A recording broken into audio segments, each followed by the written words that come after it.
Hi guys, welcome. Nice to see you people here again. Today we're going to look at 10 crucial words for GRE and GMAT tests. Okay, so knowledge of these words is important, and if you're not knowing these words, you're pretty much like a soldier who goes to the war front without his ammunitions, your pair. Okay, so let's learn these 10 words. The first word is irreconcilable.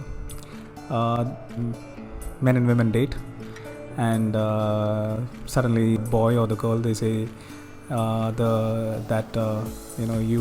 we don't have common goals, there is no match at all, we are irreconcilable, and then the girl or the boy says that let's part ways, and there is a lot of emotional pain involved.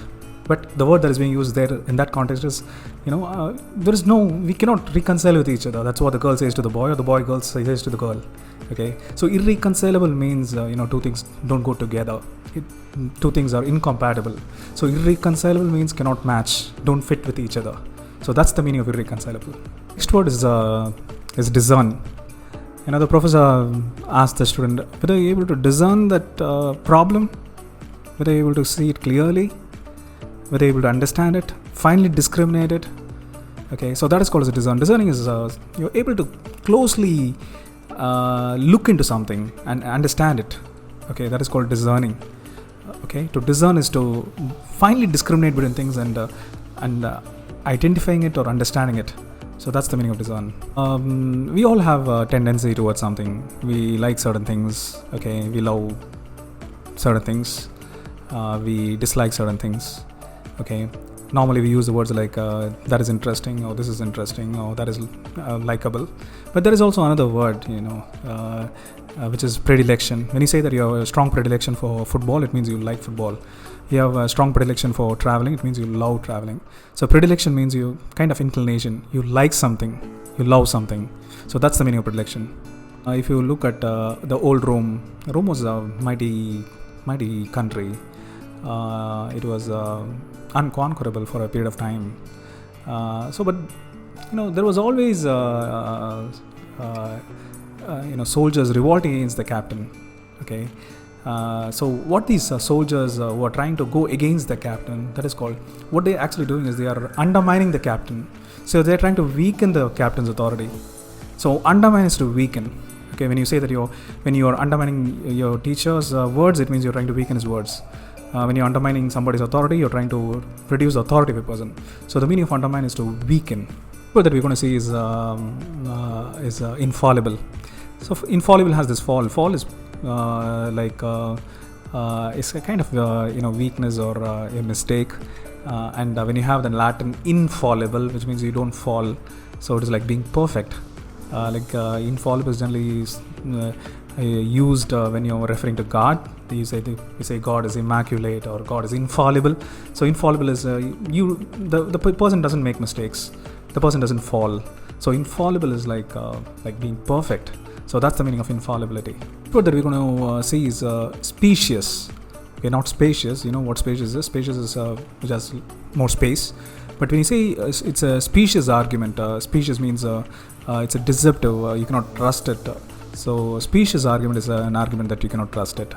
Maybe it might be flawed, or it might be deceptive. So specious means it is not honest. It is dishonest. It is flawed. So that's the meaning of specious. What is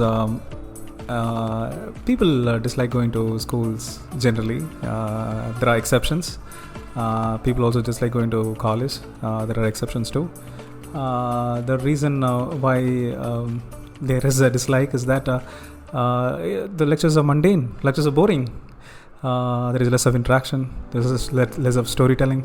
There is less of romantic storytelling by the teacher. So nothing happens there.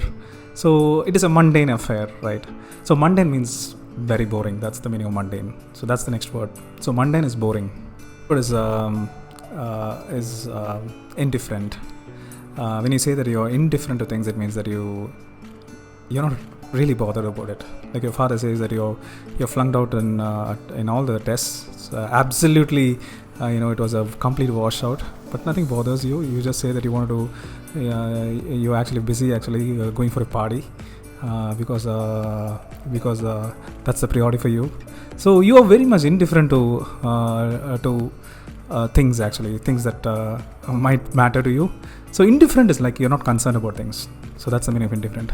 Let's assume that a girl proposes a person and the person doesn't react, but often it happens the other way. So when you don't react to something, when you're not concerned about something, you're indifferent. So indifferent is you're not concerned. What is going to be plausible? Plausible is like probable. When you say it is plausible, it is likely. There is a probability. Let's assume that your father asked this question, like whether you're going to succeed in this important test, and if you say that it is plausible, I'm sure that you're going to provoke his anger.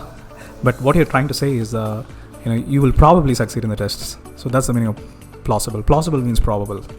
Gravity is something that we all know. It's the downward thrust, but that's not what there is a secondary meaning for gravity. Gravity means very important. When you say that the gravity of the situation demands that I focus on this work, it means that it's a very serious thing for you. So gravity means it's crucial. It is very important. Okay, so gravity is very important. I hope you learned these 10 words. Keep acquiring words. Try to understand the story behind the words. If you understand the story behind the words, you remember forever. Okay. For instance, if you know like how the word decimation comes, for instance, there's a word called decimation. So the old Romans, they had a practice when the soldiers revolted against the commander, as a lesson for these soldiers that they should never ever revolt. The soldiers were taken to a ground, and every 10th person would be killed. So decima means 10. So it was like a lesson for these people, okay, that they should never revolt. Now you understood the story behind it, so you'll not forget this word. Decimation as a word is having life. Like that, every word in English is pregnant with meaning. Okay, if you know the story, pursuit of vocabulary would be a passionate endeavor for you. Okay, so keep learning, guys. Thank you.